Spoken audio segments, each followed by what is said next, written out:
দায়িত্ব পেতাম এই মুহূর্তে 3 মাসের মধ্যে 3 লক্ষ কোটি টাকা পাচার করা টাকা ফিরিয়ে আনতাম। 10 জনের তালিকা, 10 জনের তালিকা করেছি, মাত্র 10 জন। যদি প্রধানমন্ত্রী, যদি সরকারের মন্ত্রীরা জাতির সামনে কথা বলতে পারে যে বিপিনুর সেই 10 জনের নাম দেব, আমি 10 জনের নাম দেব।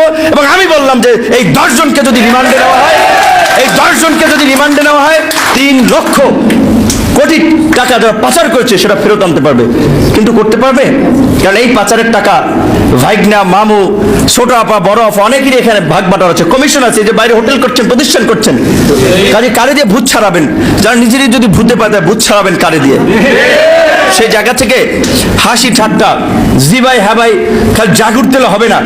ওয়াজের মাঠে যেমনি মাওলানা ওয়াজ করেছেন, সবাই ইসকে উঠছে জোরে, সবাই খালি জিবাই জিবাই বলেন, এই করবেন সেই করবেন। এই যে আজকে সেই আলেম ওলামাদেরকে জেলে রেখে নির্মম নিষ্ঠুর নির্যাতন করছে, দেখেছেন যে মানে কি বলবেন, আমি তাকে ছোট করার জন্য বলছি না, বাস্তবতাটা বোঝানোর জন্য বলছি।